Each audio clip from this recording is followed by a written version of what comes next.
Cada noche, a las 3 de la mañana, Roberto salía al jardín con una linterna y se quedaba ahí parado, mirando hacia las ventanas del ático.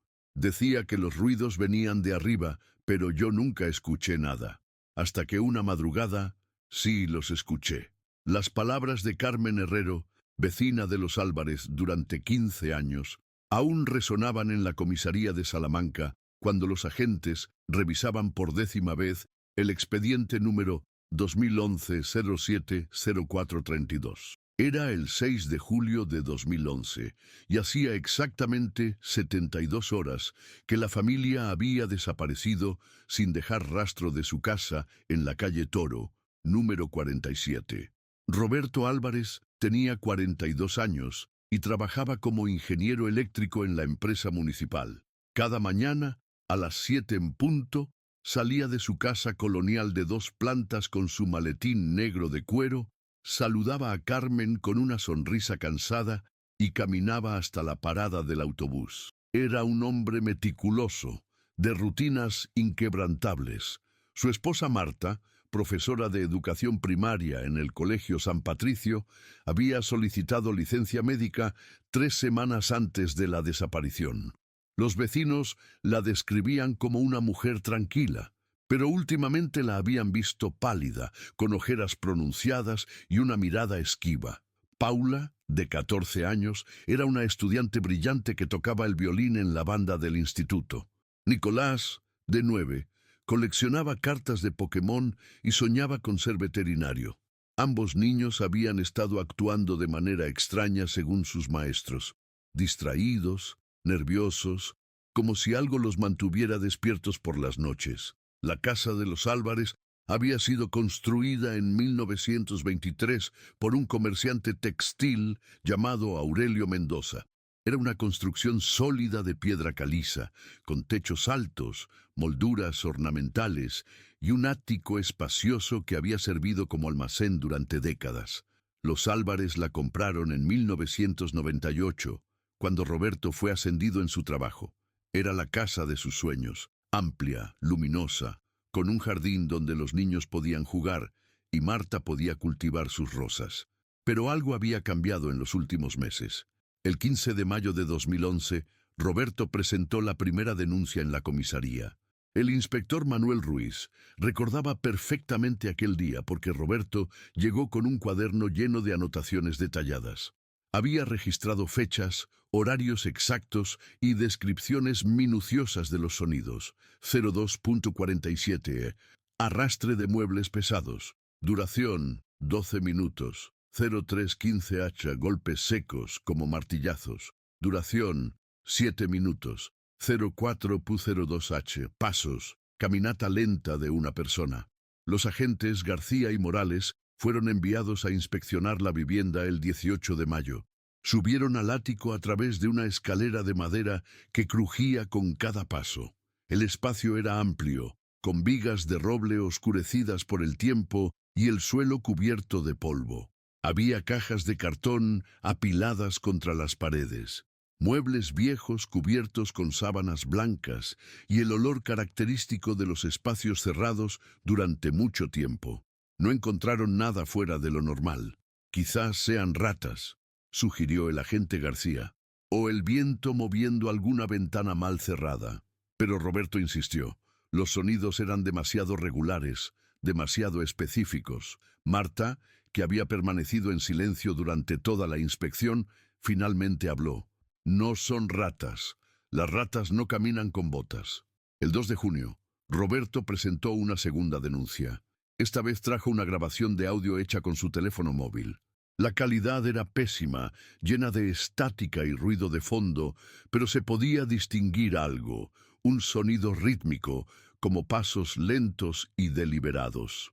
El inspector Ruiz envió el archivo al laboratorio de criminalística, donde concluyeron que podría tratarse de expansión térmica de la madera o pequeños animales. Señor Álvarez, le dijo Ruiz con paciencia, hemos revisado su casa 2 veces.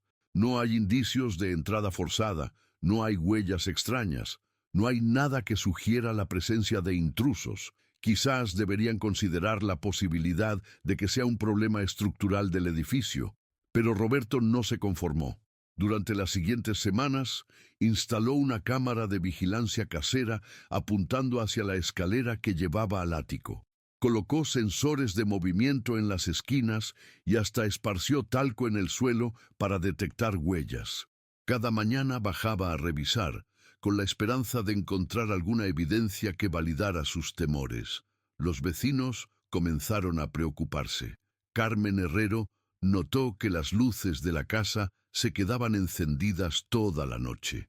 El señor Tristán, que vivía en el número 45, vio a Roberto caminando por el jardín con una linterna a altas horas de la madrugada, observando las ventanas del segundo piso con una expresión de profunda inquietud. La familia entera se veía agotada, recordaría después Carmen.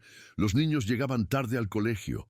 Marta había dejado de saludar y Roberto parecía un hombre obsesionado. El 29 de junio, la situación escaló. Los Álvarez llamaron a la policía a las 03:17 de la madrugada, reportando que los sonidos habían aumentado en intensidad y duración. Esta vez, según Roberto, no eran solo pasos, parecían voces susurrantes, conversaciones inaudibles que se filtraban a través del techo. El agente de guardia que atendió la llamada era Sergio Paredes, un policía joven con apenas 2 años de experiencia. Cuando llegó a la casa, encontró a toda la familia despierta en el salón, sentados en el sofá como si estuvieran esperando algo. Los niños tenían los ojos rojos de cansancio. Marta sostenía una taza de té con manos temblorosas, y Roberto caminaba de un lado a otro frente a la ventana. ¿Escucha eso, agente?, preguntó Roberto, señalando hacia arriba.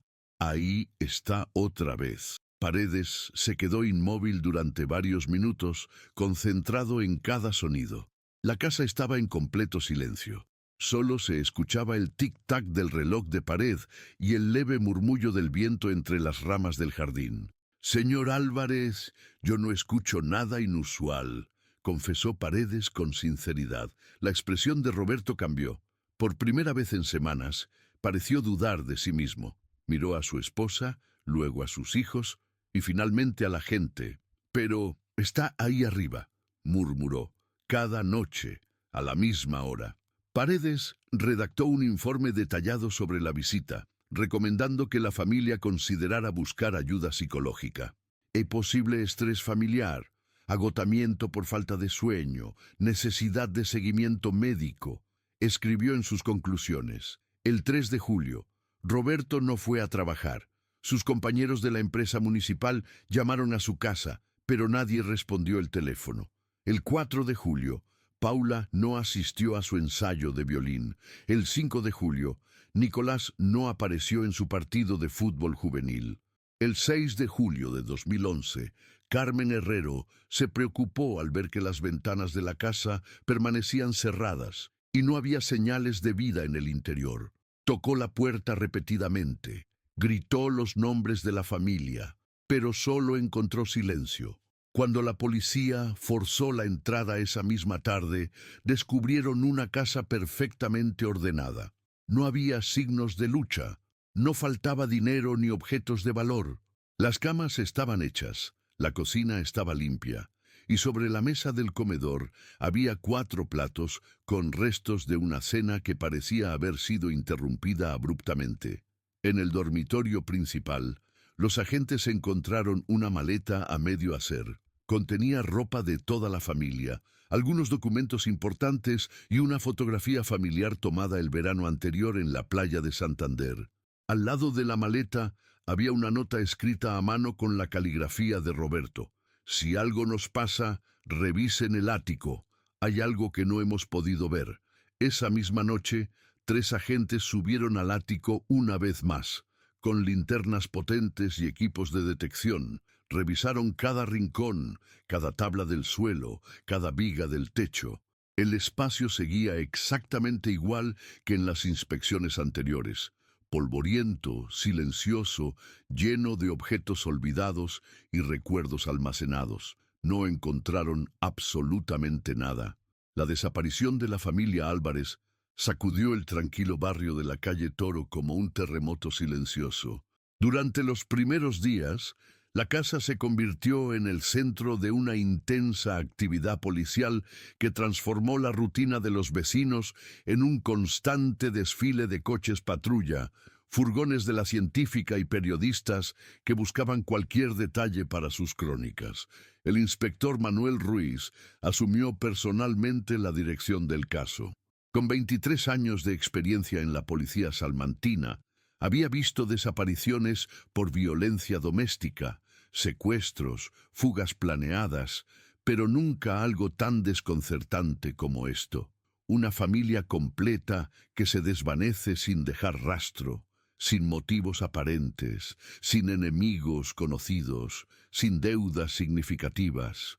Lo primero que pensé fue en un homicidio familiar seguido de suicidio, confesaría años después Ruiz en una entrevista. Pero no había cuerpos, no había sangre, no había armas. Era como si hubieran salido a comprar pan y nunca hubieran regresado. La investigación inicial se centró en rastrear los movimientos de Roberto durante sus últimos días. Sus compañeros de trabajo en la empresa municipal describieron a un hombre cada vez más distraído y paranoico. Luis Hernández, su compañero de oficina, recordaba que Roberto había estado consultando constantemente su reloj y mirando hacia el techo cuando escuchaba cualquier ruido. Me dijo que estaba seguro de que alguien los estaba vigilando, contó Hernández a los investigadores. Pero cuando le pregunté quién podría ser, no tenía respuestas. Solo repetía que los sonidos del ático no eran normales. La revisión de las cuentas bancarias de la familia no reveló movimientos sospechosos. Roberto había retirado 300 euros el 2 de julio, una cantidad normal para gastos domésticos. No había compras inusuales, no había reservas de hotel, no había billetes de avión o tren. Sus teléfonos móviles permanecían apagados desde el 5 de julio por la noche. Marta Álvarez había solicitado licencia médica 3 semanas antes de la desaparición, alegando problemas de estrés e insomnio. Su médico de cabecera, el doctor Fernando Castillo, confirmó que la había encontrado extremadamente nerviosa y agotada. Le había recetado ansiolíticos suaves y le había recomendado descanso. Me habló de problemas para dormir, recordó el doctor Castillo. Decía que se despertaba por las noches con la sensación de que había alguien más en la casa. Le sugerí que era posible que el estrés de su marido estuviera afectándola también. Los niños, según sus maestros, habían mostrado cambios notables en su comportamiento durante las últimas semanas de clase. Paula, normalmente una estudiante ejemplar, había comenzado a quedarse dormida durante las lecciones. Su profesora de música, Elena Vargas, notó que sus manos temblaban mientras tocaba el violín. Le pregunté si todo estaba bien en casa, relató Vargas. Paula me miró con esos ojos grandes y me dijo, «Profesora, ¿usted cree que las casas pueden estar enfermas?» No supe qué responderle. Nicolás, por su parte, había desarrollado una obsesión extraña con cerrar puertas y ventanas. Su maestra de 4º grado, María José Blanco, observó que revisaba constantemente las cerraduras del aula y se inquietaba cuando escuchaba pasos en el corredor. Era como si estuviera esperando que alguien entrara en cualquier momento, describió Blanco. Un día me pidió que le enseñara dónde estaban todas las salidas de emergencia del colegio. La búsqueda oficial se extendió durante 3 semanas. Equipos de rescate con perros rastreadores peinaron los bosques cercanos, los ríos y las carreteras secundarias. Se distribuyeron más de 1000 carteles con las fotografías de la familia por toda la provincia. La Guardia Civil estableció controles en las principales rutas y se activó el protocolo de búsqueda de menores desaparecidos a nivel nacional. Carmen Herrero, la vecina más cercana, se convirtió en una fuente invaluable de información para los investigadores. Había vivido en el número 49 desde 1983 y conocía cada detalle de la vida del barrio. Sus declaraciones pintaron un cuadro detallado de los últimos meses de los Álvarez. Roberto había cambiado mucho desde mayo, le dijo al inspector Ruiz durante su tercera entrevista. Antes era un hombre sociable, que saludaba a todo el mundo y ayudaba a cargar las compras a las señoras mayores. Pero después de empezar con lo de los ruidos, se volvió distante, suspicaz. A veces lo veía parado en el jardín a las 4 de la mañana, mirando hacia arriba con una expresión, no sé cómo describirla, como si estuviera viendo algo terrible. El testimonio más perturbador vino de Javier Tristán, el vecino del número 45. La noche del 4 de julio, entre las 2 y las 3 de la madrugada, había escuchado sonidos provenientes de la casa de los Álvarez que lo despertaron. Eran voces, declaró Tristán con absoluta certeza. Conversaciones, como si estuvieran discutiendo algo importante, pero no pude distinguir las palabras porque hablaban muy bajo. Pensé que era normal, que quizás estaban viendo televisión o hablando por teléfono con algún familiar. Sin embargo, cuando la policía revisó los registros telefónicos y de Internet, no encontraron ninguna llamada realizada o recibida esa noche. A medida que pasaban las semanas sin noticias, la atención mediática comenzó a desvanecerse. Los periodistas se marcharon, los controles policiales se redujeron y la vida del barrio intentó regresar a la normalidad. Pero para quienes habían conocido a la familia, la ausencia se sentía como una herida abierta que no terminaba de sanar. La casa del número 47 permaneció sellada durante 6 meses. Los investigadores regresaron en múltiples ocasiones, buscando pistas que hubieran pasado por alto. Revisaron cada armario, cada cajón, cada rincón del sótano y del ático. Utilizaron luminol para detectar posibles rastros de sangre. Analizaron las alfombras en busca de fibras extrañas y hasta trajeron un georradar para explorar el jardín. Todo resultó infructuoso. En enero de 2012, la familia de Roberto, sus padres, que vivían en Valladolid, y su hermana Clara, tomó la decisión de contratar a un detective privado.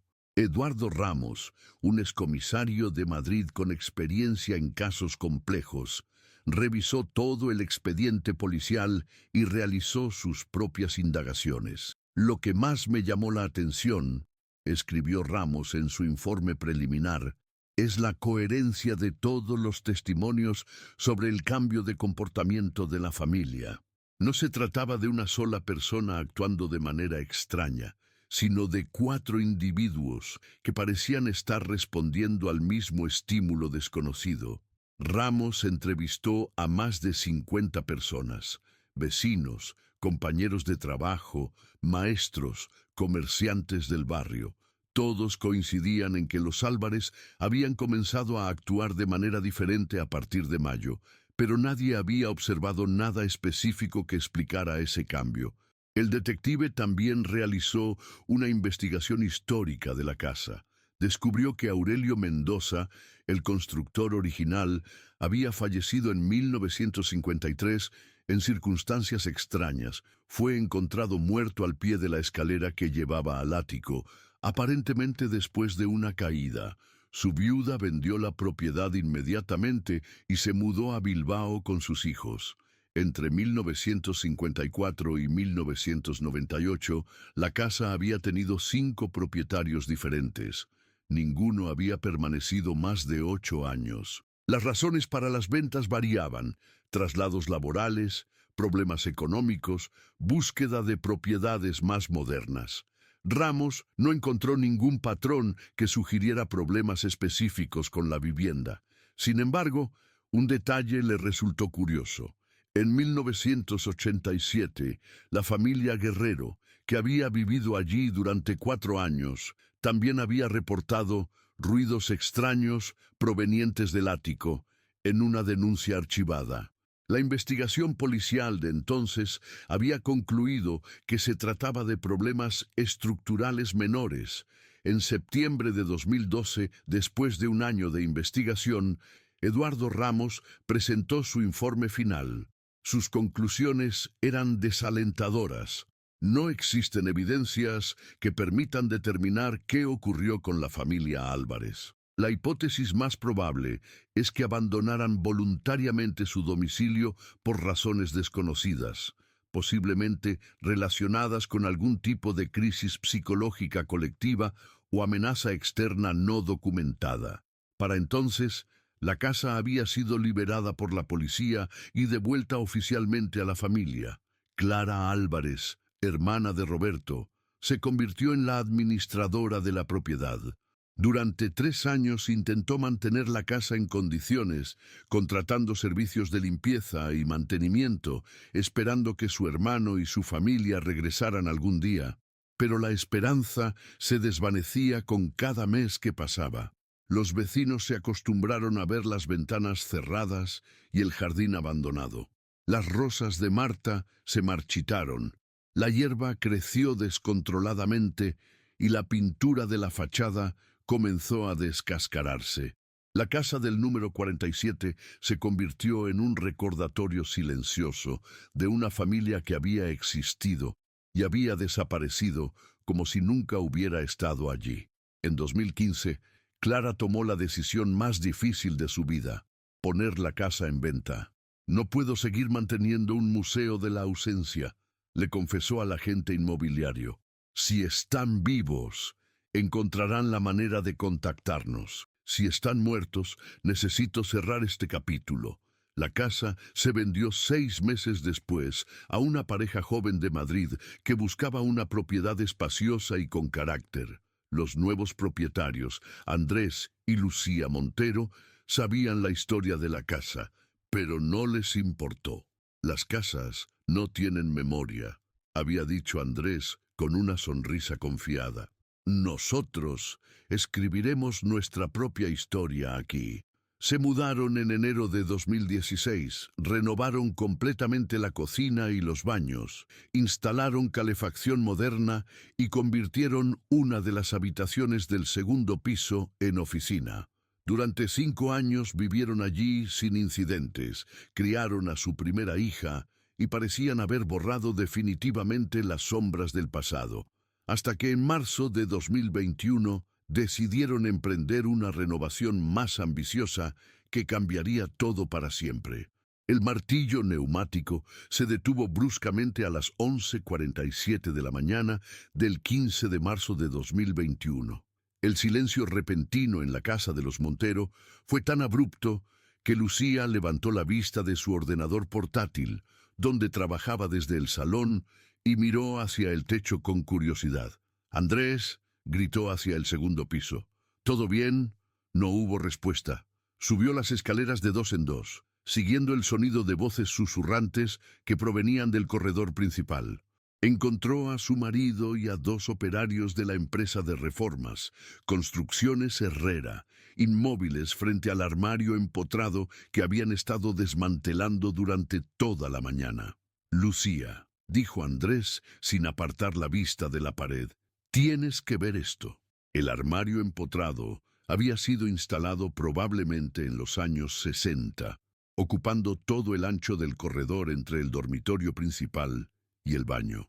Cuando los Montero decidieron renovar esa zona para crear un vestidor moderno, asumieron que solo tendrían que derribar unos tabiques simples y redistribuir el espacio. Pero cuando los operarios retiraron las últimas tablas de madera que formaban el fondo del armario, descubrieron algo inesperado. Había un hueco detrás, un espacio que no aparecía en ninguno de los planos originales de la casa. «Señora», le dijo Miguel Herreras, el capataz de la obra, «aquí hay una puerta». No era una puerta convencional.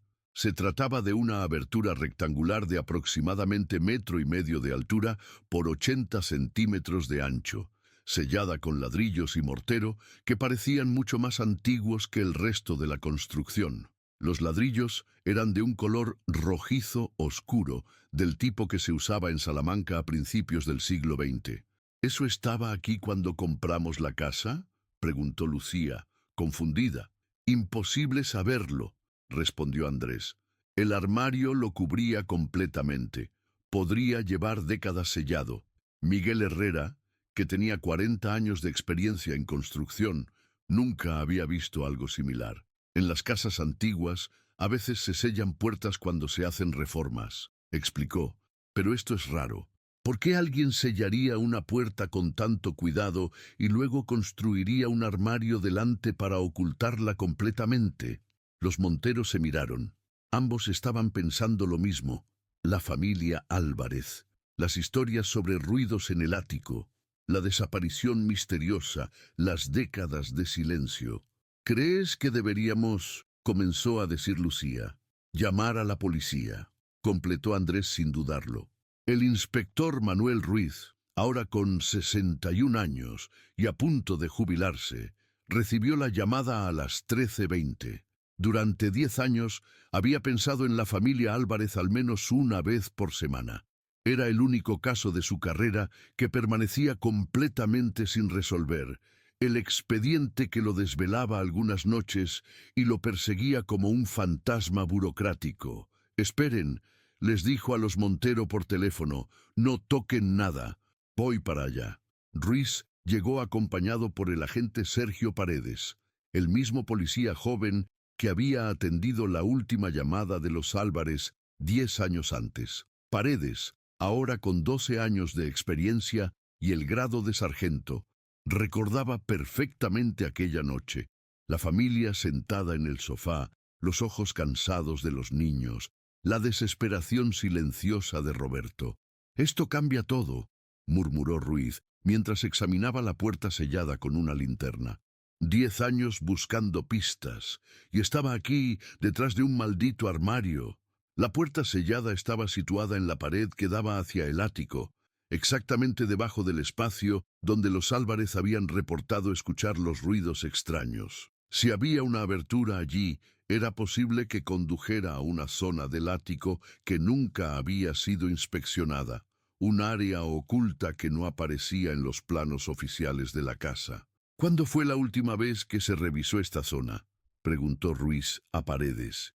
«Nosotros nunca llegamos hasta aquí», admitió el sargento. El armario parecía sólido, empotrado. Ningún investigador pensó en desmantelarlo. Ruiz contactó inmediatamente con el juez de instrucción Fernando Vázquez, quien autorizó la apertura de la puerta sellada como parte de la investigación sobre la desaparición de la familia Álvarez. A las 16:00 de la tarde, un equipo de la policía científica llegó a la casa con equipos especializados, cámaras de fibra óptica, detectores de gases, linternas de alta potencia y herramientas de precisión. La operación de apertura se realizó con extremo cuidado. Los técnicos perforaron un pequeño orificio en el mortero que sellaba la puerta e introdujeron una cámara de fibra óptica para explorar el espacio interior antes de proceder a una apertura completa. Las primeras imágenes que aparecieron en el monitor dejaron a todos en silencio.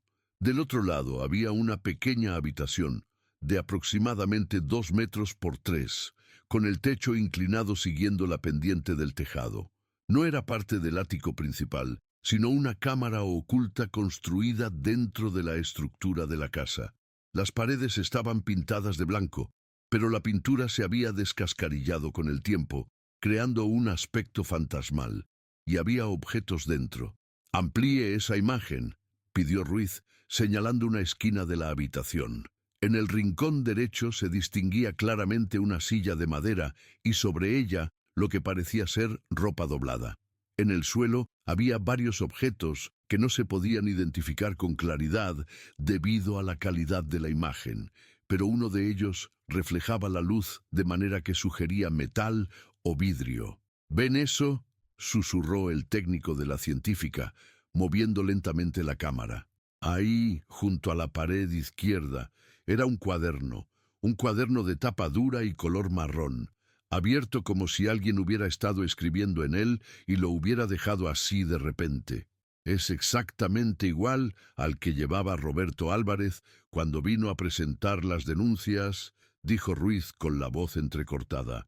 «El mismo donde anotaba todos los detalles sobre los ruidos. La decisión de abrir completamente la puerta se tomó esa misma tarde. Utilizando cinceles y martillos pequeños, los técnicos retiraron cuidadosamente cada ladrillo, numerándolos y catalogándolos como evidencia. El proceso duró 3 horas, durante las cuales se congregó una pequeña multitud en la calle Toro. Vecinos curiosos, periodistas locales que habían sido alertados por algún contacto en la policía y familiares de los Álvarez que habían viajado desde Valladolid al enterarse de la noticia. Clara Álvarez, hermana de Roberto, llegó a las 18:30. Tenía 51 años, el cabello prematuramente canoso y los ojos de su hermano. Durante 10 años había vivido con la incertidumbre y la culpa de haber vendido la casa sin saber que podría contener respuestas. ¿Es posible que estén ahí dentro?, le preguntó al inspector Ruiz con voz temblorosa. No lo sabemos, respondió Ruiz con honestidad. La habitación es pequeña. Si hay restos, los encontraremos. A las 19:15 se retiró el último ladrillo. La abertura quedó completamente despejada, revelando una entrada baja que obligaba a agacharse para pasar. El aire que salió del interior tenía un olor extraño. No era el olor de la muerte, sino algo más sutil, una mezcla de humedad, polvo muy viejo y algo que los técnicos no pudieron identificar inmediatamente. El inspector Ruiz fue el primero en entrar, seguido por un fotógrafo de la policía científica. La habitación era exactamente como había aparecido en las imágenes de la cámara, pero la presencia física añadía detalles que la tecnología no había captado. Las paredes estaban cubiertas de escritos a lápiz, fechas, nombres, frases sueltas escritas con diferentes caligrafías. En la pared del fondo, con letras grandes y temblorosas, alguien había escrito: «Nos están esperando abajo». La silla de madera efectivamente tenía ropa encima, una camisa azul de hombre, unos pantalones vaqueros infantiles, una blusa de mujer y una chaqueta de cuero que Clara Álvarez reconoció inmediatamente. «Esa chaqueta», murmuró Clara desde la entrada, sin atreverse a entrar completamente en la habitación, «era de Roberto. Se la regalé por su cumpleaños en 2010. El cuaderno estaba abierto en una página fechada el 4 de julio de 2011. La caligrafía era inequívocamente de Roberto Álvarez, pero las palabras que había escrito eran completamente diferentes a sus anotaciones meticulosas anteriores. Ya no podemos fingir que no sabemos la verdad. Aurelio nos ha estado mostrando el camino durante meses. Los sonidos no venían del ático, venían de aquí. Esta habitación existía desde el principio y él la conocía. Marta encontró las llaves esta mañana, escondidas detrás del espejo del baño. Llaves que llevaban décadas esperando. Los niños ya saben lo que tenemos que hacer. Paula dice que escucha la música. Y Nicolás ve las sombras moverse. No podemos seguir resistiéndonos. Aurelio nunca se fue de esta casa. Solo estaba esperando que alguien supiera escuchar. En el suelo, junto al cuaderno, había 3 objetos que helaron la sangre de los investigadores. Un violín pequeño, del tamaño apropiado para una niña de 14 años, una colección de cartas de Pokémon atadas con una goma elástica y un sobre manila que contenía fotografías familiares y documentos de identidad. Pero el descubrimiento más perturbador estaba en la esquina opuesta de la habitación. Había una escalera, no una escalera convencional, sino unos peldaños tallados directamente en la pared de piedra, descendiendo hacia la oscuridad. Los escalones eran estrechos y estaban desgastados por el uso, como si hubieran sido utilizados durante décadas, quizás siglos. ¿A dónde lleva eso?, preguntó el fotógrafo, iluminando el hueco con su linterna. El haz de luz se perdía en la oscuridad después de 8 o 9 escalones. No se podía ver el final. Ruiz sacó su radio. «Yo control. Aquí, inspector Ruiz. Necesito un equipo completo de exploración subterránea en la calle Toro 47. Inmediatamente». Clara Álvarez, que había estado conteniendo las lágrimas durante toda la tarde, finalmente se derrumbó. «¿Están ahí abajo?», sollozó. «¿Mi hermano está ahí abajo?». Nadie tenía respuestas. pero todos sabían que estaban a punto de descubrirlas. La espeleología urbana no era común en Salamanca, pero el inspector Ruiz sabía que necesitaba especialistas. A las 21:30 del 15 de marzo, 3 miembros del Grupo de Rescate Especial de la Guardia Civil llegaron a la casa con equipos de exploración subterránea, arneses, cuerdas, cascos con luces LED, detectores de gases tóxicos y cámaras de video resistentes. El cabo primero, Alejandro Vega, jefe del equipo, examinó la escalera tallada en la piedra con ojo experto. Esto no es moderno, dictaminó después de inspeccionar cuidadosamente los primeros escalones. Estos peldaños fueron tallados a mano, probablemente hace más de un siglo. Miren las marcas de las herramientas. Efectivamente, cada escalón mostraba las huellas irregulares de cinceles manuales, el tipo de trabajo artesanal que había desaparecido con la llegada de las herramientas eléctricas. ¿Es seguro bajar?, preguntó Ruiz. Los escalones parecen sólidos, respondió Vega después de probar varios con su peso. Pero hay que ir despacio. No sabemos qué vamos a encontrar abajo. La primera exploración se realizó con una cámara atada a una cuerda larga. Vega la descendió cuidadosamente, contando cada escalón: 12, 15, 20. La escalera continuaba descendiendo en línea recta, tallada en la roca viva que formaba los cimientos de la casa. «Aquí hay algo», anunció Vega cuando la cámara llegó al escalón número 23. La escalera termina. Parece que hay una habitación. Las imágenes que llegaron al monitor mostraron una cámara subterránea más grande que la habitación oculta del segundo piso. Las paredes eran de piedra sin trabajar, húmedas y cubiertas de una sustancia verdosa que podría ser moho o musgo. En el centro del espacio había lo que parecía ser un montón de ropa y objetos personales. «¡Jesús!», murmuró Paredes. «¿Esos son...?» «Sí», confirmó Ruiz con voz grave. «Esos son los cuerpos». La confirmación llegó cuando la cámara enfocó con más claridad. Se distinguían claramente 4 formas humanas, colocadas una junto a la otra contra la pared del fondo.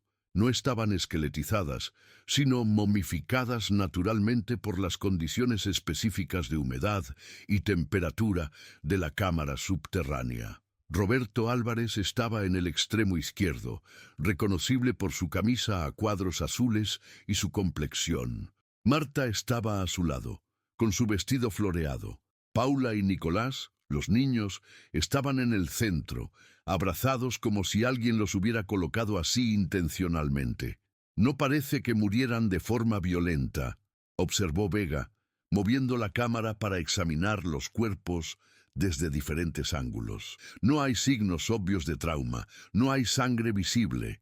Es como si se hubieran quedado dormidos». Pero había algo más en la habitación que resultó aún más desconcertante que los propios cuerpos. En la pared opuesta, tallado directamente en la piedra, con la misma técnica artesanal que los escalones, había un texto extenso en latín. La calidad de la imagen no permitía leer las palabras completas, pero se distinguían claramente las primeras líneas. Anno Domini MCMX 13, Aurelius Mendoza, 1923, tradujo Ruiz. El año en que se construyó la casa. Clara Álvarez, que había insistido en quedarse a pesar de las protestas de los policías, se acercó al monitor. «Aurelio Mendoza», repitió, «el hombre que construyó la casa. Roberto me habló de él cuando compraron la propiedad. Decía que había muerto en un accidente que ahora sabemos que no fue tan accidental», murmuró Ruiz. El descenso físico a la cámara subterránea se realizó a las 23:15, cuando llegó el equipo completo del forense provincial y los especialistas en patrimonio histórico de la Universidad de Salamanca. El doctor Antonio Márquez, catedrático de Historia Medieval, fue incluido en el equipo para ayudar a interpretar las inscripciones en latín. Vega descendió primero, seguido por el fotógrafo judicial y el forense. Ruiz bajó en cuarto lugar. sintiendo cómo la temperatura descendía varios grados con cada escalón. El aire en la cámara subterránea era sorprendentemente limpio, sin el olor a descomposición que esperaba encontrar. La habitación medía aproximadamente 4 metros por 6, con una altura de casi 3 metros. Las paredes mostraban signos de haber sido trabajadas con herramientas, pero conservaban la textura rugosa de la roca natural. En varios puntos había nichos tallados que contenían objetos, velas consumidas hasta el final, pequeñas figuras de cerámica y lo que parecían ser ofrendas de comida convertidas en polvo. «Esto es un santuario», declaró el doctor Márquez, después de examinar las inscripciones durante varios minutos, o más específicamente, una cripta ceremonial. El texto en latín es una especie de contrato o pacto. «¿Qué tipo de pacto?», preguntó Ruiz. Márquez continuó leyendo, utilizando una lupa y tomando fotografías de cada línea. Es difícil de traducir exactamente porque usa terminología muy específica, pero habla de custodiar eternamente y mantener el silencio de los que duermen. Aurelio Mendoza aparentemente creó este espacio como una especie de tumba familiar, pero no para ser enterrado aquí, sino para, esto va a sonar extraño, para guiar a otros hacia el descanso cuando el tiempo llegue. El examen de los cuerpos reveló detalles que transformaron por completo la comprensión del caso. Los 4 miembros de la familia Álvarez no habían muerto por causas violentas. Las pruebas preliminares del forense indicaron intoxicación por monóxido de carbono, probablemente causada por velas o braseros encendidos en el espacio cerrado. Murieron de forma pacífica, explicó el forense al inspector Ruiz. Perdieron la conciencia gradualmente y fallecieron sin sufrir. Es consistente con un envenenamiento accidental por gases, pero... ¿Pero qué?, insistió Ruiz. Pero la disposición de los cuerpos sugiere que sabían lo que estaba pasando. Se colocaron intencionalmente en esas posiciones, como si estuvieran preparándose para morir. Entre los objetos personales encontrados en la cámara subterránea, había elementos que proporcionaron las piezas finales del rompecabezas. Un segundo cuaderno de Roberto, más pequeño que el encontrado en la habitación superior, contenía entradas fechadas entre el 5 y el 6 de julio de 2011. 5 de julio, 14:30. Marta encontró las llaves exactamente donde Aurelio dijo que estarían. Detrás del espejo del baño, en una pequeña cavidad que nunca habíamos notado. Las llaves abren una puerta que no sabíamos que existía. 5 de julio, 18:45. La habitación secreta es exactamente como la describían las voces. Paula y Nicolás ya no tienen miedo. Dicen que Aurelio les ha explicado todo en sueños. Él construyó esta casa como un paso hacia algo mejor, no como una prisión, sino como una puerta. 5 de julio, 23:20. Bajamos a la cámara por primera vez. Los niños reconocieron inmediatamente las inscripciones en las paredes, aunque no saben latín. Dicen que las palabras les suenan familiares, como una canción que hubieran escuchado antes de nacer. 6 de julio, 02:15. Aurelio nos está esperando, no como un fantasma, sino como un guía. Marta ya no duda. Los niños están tranquilos por primera vez en meses. Encendemos las velas como él nos enseñó. El humo tiene un olor dulce, reconfortante. Ya no tenemos miedo de nada. La última entrada estaba escrita con caligrafía temblorosa. 6 de julio, 03:40. El aire se está volviendo espeso, pero no importa. Paula está tocando su violín, aunque no lo trajo aquí. Nicolás ve colores que no existen. Marta me toma de la mano y sonríe como no sonreía desde hace años. Aurelio tenía razón. No es una muerte, es un cambio de habitación. Vamos a dormir aquí hasta que otros necesiten que los guiemos, como él nos guió a nosotros. El doctor Márquez completó la traducción de las inscripciones latinas esa misma madrugada. El texto completo era una especie de testamento espiritual de Aurelio Mendoza, escrito aparentemente poco antes de su muerte en 1953.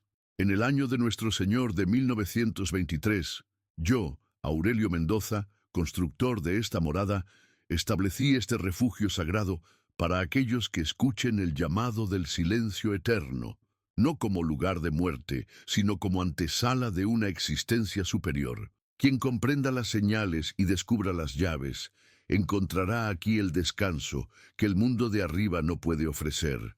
Los elegidos reconocerán las voces, sentirán la atracción y vendrán voluntariamente cuando su tiempo sea cumplido. Este es mi legado y mi promesa, que ningún alma que llegue aquí lo hará en vano, pues yo permaneceré para guiar su transición hasta que otro tome mi lugar. La investigación histórica que siguió reveló detalles fascinantes sobre Aurelio Mendoza.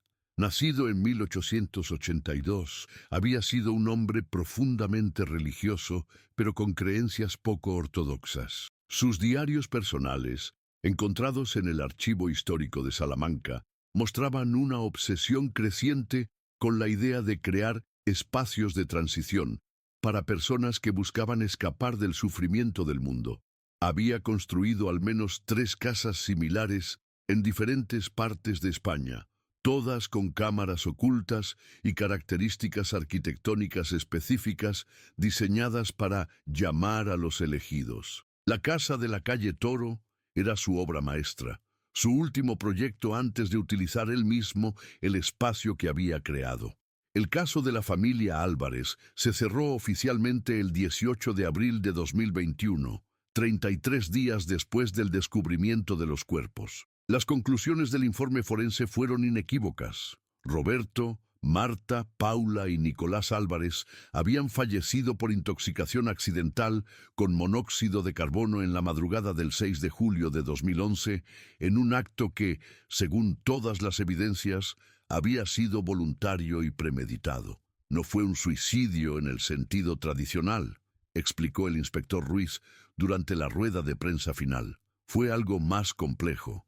Una familia que, bajo circunstancias psicológicas extraordinarias, llegó a creer que estaba siendo llamada a realizar una transición hacia otra forma de existencia.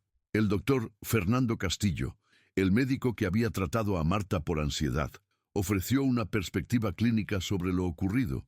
Lo que vemos aquí es un caso extremo de psicosis compartida o folie à plusieurs, una condición donde las creencias delirantes de una persona se transmiten a otros miembros de la familia. Combinado con la privación severa del sueño y el estrés acumulado, pudo haber creado las condiciones perfectas para que toda la familia desarrollara la misma alucinación auditiva. Sin embargo, aspectos del caso permanecieron sin explicación satisfactoria. Las llaves, que Roberto mencionaba en su cuaderno, nunca fueron encontradas.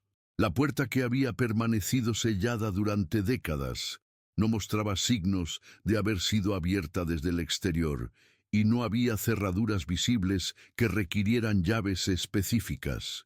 El violín de Paula encontrado en la habitación secreta no era el instrumento que ella tocaba habitualmente. Según su profesora de música, Elena Vargas, Paula había dejado su violín en el conservatorio el último día de clases. El instrumento encontrado en la casa era más antiguo, de una marca que había dejado de fabricarse en los años 40. Carmen Herrero, la vecina que había vivido junto a los Álvarez durante 15 años, proporcionó un testimonio final que añadió una nota inquietante al cierre del caso. Durante la semana posterior al descubrimiento de los cuerpos, había escuchado sonidos extraños provenientes de la casa, a pesar de que estaba completamente sellada y bajo vigilancia policial las 24 horas. Eran los mismos sonidos que Roberto describía, declaró Carmen durante su última entrevista con la policía. Pasos lentos, como si alguien caminara por el ático. Pero esta vez yo sí los escuchaba claramente. Cuando se le preguntó por qué no había reportado estos sonidos inmediatamente, Carmen respondió: porque no me parecían amenazantes. Era como si alguien finalmente estuviera descansando después de mucho tiempo de inquietud. La familia de Roberto decidió que los cuerpos fueran cremados y las cenizas esparcidas en el río Tormes, cerca de un lugar donde solían ir de picnic cuando los niños eran pequeños. El funeral se celebró en la Catedral de Salamanca, con una asistencia sorprendentemente numerosa. Vecinos, compañeros de trabajo, maestros y personas que apenas habían conocido a la familia llegaron para rendir sus respetos. Eran una familia normal, dijo Luis Hernández, compañero de trabajo de Roberto, durante el funeral. Eso es lo que más me perturba de todo esto. Si le puede pasar a una familia como los Álvarez, le puede pasar a cualquiera. La casa del número 47 de la calle Toro fue completamente clausurada por orden judicial. La cámara subterránea fue sellada con hormigón armado. La habitación secreta del segundo piso fue tapiada. Y toda la propiedad fue declarada patrimonio histórico bajo custodia municipal. Los Montero recibieron una compensación económica y se mudaron a Madrid, donde compraron un apartamento moderno en un edificio construido en 2018. Nunca volveré a vivir en una casa antigua, declaró Andrés Montero. Hay demasiadas historias enterradas en las paredes. El inspector Manuel Ruiz se jubiló 3 meses después de cerrar el caso. Durante su última semana de trabajo, organizó todos los expedientes del caso Álvarez en una serie de carpetas meticulosamente ordenadas, incluyendo copias de todas las fotografías, transcripciones de entrevistas, informes forenses y la traducción completa de las inscripciones latinas de Aurelio Mendoza. Alguien debería escribir un libro sobre esto, le comentó a Paredes el día de su despedida. No como una novela de terror, sino como un estudio sobre cómo las casas pueden influir en las personas que viven en ellas, sobre cómo el pasado puede filtrar hacia el presente de maneras que no entendemos completamente. Sergio Paredes, quien se convirtió en inspector y asumió oficialmente el despacho de Ruiz, mantuvo los expedientes del caso Álvarez en un lugar especial de su archivero. Durante los siguientes años, recibió llamadas ocasionales de periodistas, escritores e investigadores paranormales interesados en la historia, pero siempre declinó proporcionar información adicional. Es una historia que merece respeto. Era su respuesta estándar. Una familia murió. Eso es lo único que importa. Sin embargo, en 2023, 2 años después del descubrimiento, Paredes recibió una llamada que lo obligó a reconsiderar su posición. La llamada provenía de Barcelona. Un hombre llamado David Solanas había comprado una casa construida en 1925 por un arquitecto llamado Aurelio Mendoza. Durante las reformas, habían encontrado una habitación sellada con inscripciones en latín muy similares a las de Salamanca. Inspector, le dijo Solanas por teléfono, mi familia ha estado escuchando sonidos extraños por las noches, sonidos que vienen de arriba, del ático, y ayer mi hija de 12 años me preguntó si habíamos perdido las llaves de alguna puerta, porque dice que las escucha tintineo durante la madrugada. Paredes se quedó en silencio durante varios segundos. Finalmente, respondió, señor Solanas, voy a darle un consejo. Salga de esa casa inmediatamente. Váyase esta misma noche y nunca vuelva. ¿Por qué? ¿Qué sabe usted? Sé que Aurelio Mendoza construyó más de una casa en España, y sé que todas tienen el mismo propósito. Después de colgar, Paredes abrió el expediente del caso Álvarez una vez más. En la última página, escribió una nota final. El caso se cierra oficialmente, pero la historia continúa. Aurelio Mendoza no construyó solo una casa, construyó un sistema, y ese sistema sigue funcionando, esperando a las siguientes familias que sepan escuchar las voces correctas. Que Dios nos ayude a todos. La casa del número 47 de la calle Toro permanece sellada hasta el día de hoy. Los vecinos se han acostumbrado a pasar de largo sin mirarla, y los nuevos residentes del barrio aprenden rápidamente a no hacer preguntas sobre la propiedad abandonada. Pero Carmen Herrero, que ahora tiene 82 años y ha visto irse y venir a varias generaciones de familias en la calle Toro, dice que todavía escucha sonidos algunas noches. No los mismos sonidos que escuchaba cuando vivían los Álvarez, sino algo diferente. Ahora suenan como pasos de niños corriendo, le confesó a su nieta el año pasado, como si Paula y Nicolás estuvieran jugando en el ático, contentos por fin de estar en casa. Su nieta le sugirió que quizás fueran solo recuerdos, ecos de una época más feliz cuando la casa estaba llena de vida familiar. Carmen sonrió y asintió, pero no mencionó el detalle que más la inquietaba, que los sonidos de niños jugando siempre se escuchaban exactamente a las 3:40 de la madrugada, la hora exacta que Roberto había anotado en su último diario como el momento en que vamos a dormir aquí. La verdad sobre lo que realmente ocurrió en la casa de los Álvarez murió con ellos en esa cámara subterránea.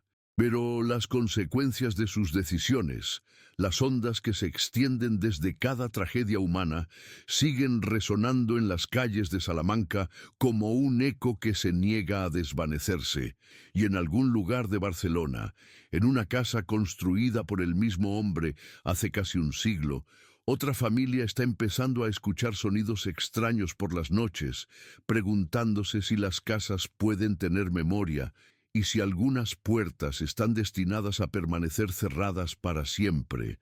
Después de la llamada de Barcelona, el inspector Paredes realizó una investigación discreta sobre las otras propiedades construidas por Aurelio Mendoza.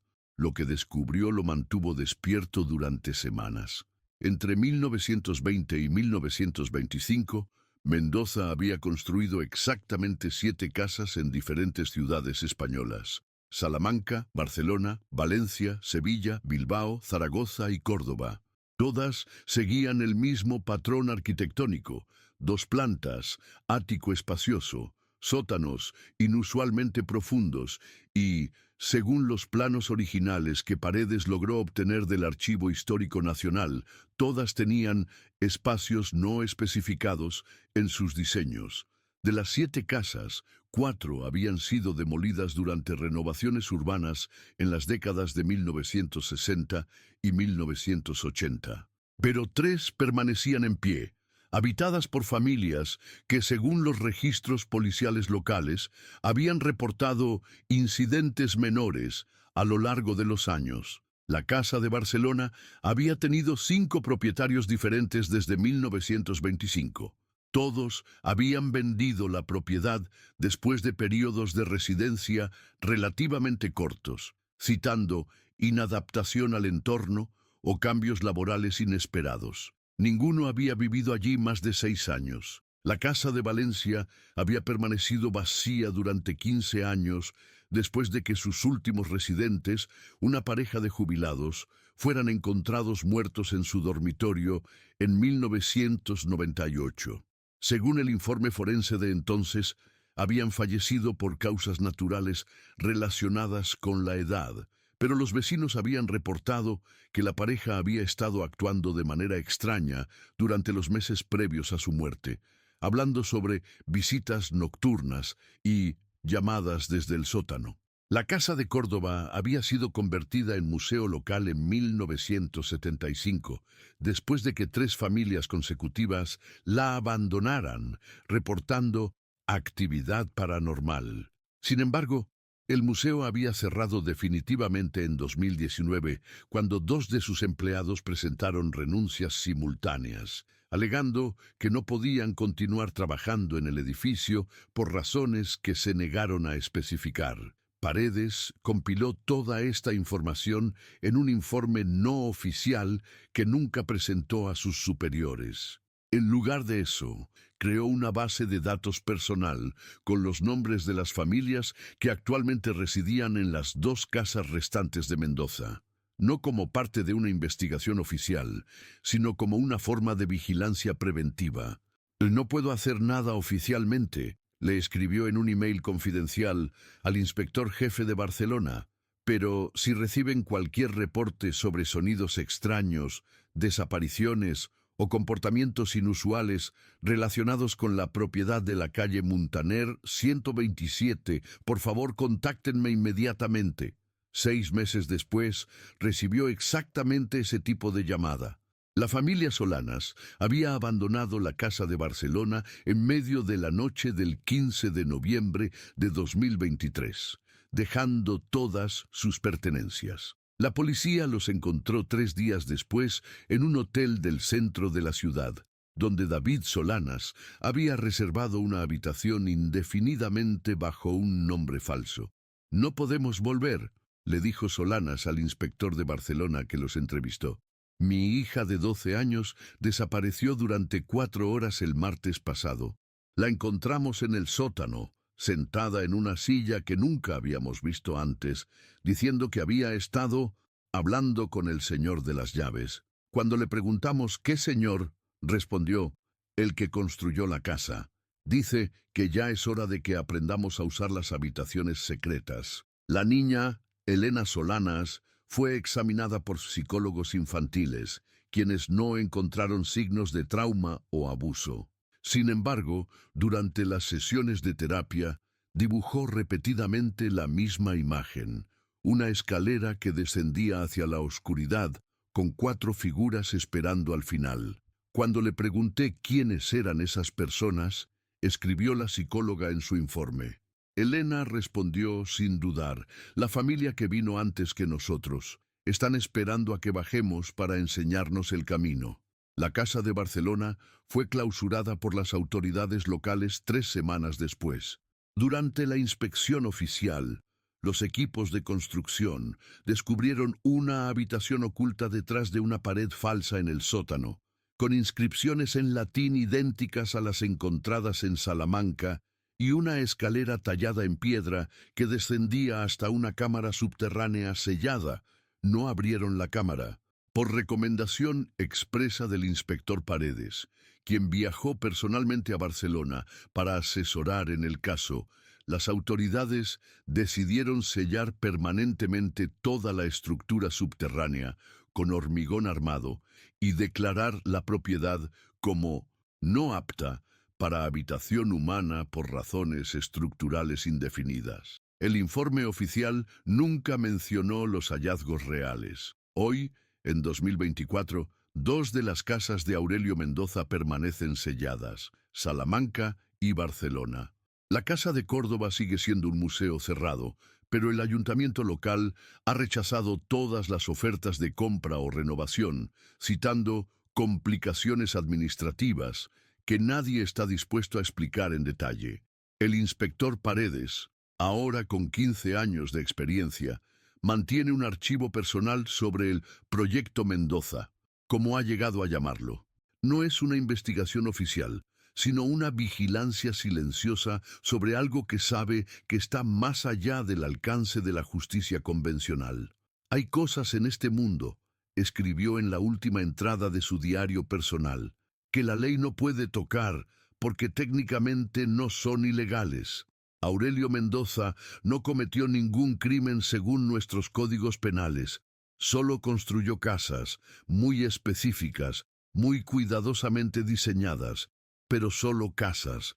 El hecho de que esas casas tengan la capacidad de llamar a ciertas personas, de influir en sus decisiones, de guiarlas hacia decisiones que normalmente nunca tomarían, eso no está en ningún libro de leyes, pero eso no significa que debamos ignorarlo». La historia de la familia Álvarez oficialmente terminó en abril de 2021 con el cierre del expediente, pero su verdadero final aún está por escribirse en algún lugar del futuro, cuando alguien finalmente encuentre la manera de romper el ciclo que Aurelio Mendoza puso en marcha hace más de un siglo. Hasta entonces, las casas esperan, pacientes, silenciosas, con sus habitaciones secretas y sus escaleras talladas en piedra, esperando a las próximas familias que sepan escuchar las voces correctas y reconocer las señales que otros han aprendido a ignorar. Carmen Herrero, la anciana vecina de los Álvarez, Falleció en su sueño en diciembre de 2023. Su nieta encontró entre sus pertenencias un cuaderno donde había estado registrando, día tras día durante los últimos 2 años, todos los sonidos que escuchaba provenientes de la casa sellada del número 47. La última entrada estaba fechada la noche antes de su muerte. Los niños han dejado de jugar en el ático. Ahora escucho voces de adultos, como si estuvieran discutiendo algo importante. Roberto y Marta parecen estar explicándole algo a alguien nuevo. Creo que la casa ha encontrado a su próxima familia. Esa misma semana, una pareja joven de Madrid había comenzado a hacer preguntas en inmobiliarias locales sobre propiedades históricas en el centro de Salamanca, mostrando un interés particular por casas con carácter y personalidad construidas en las primeras décadas del siglo XX. El ciclo, como Aurelio Mendoza había planeado, continuaba.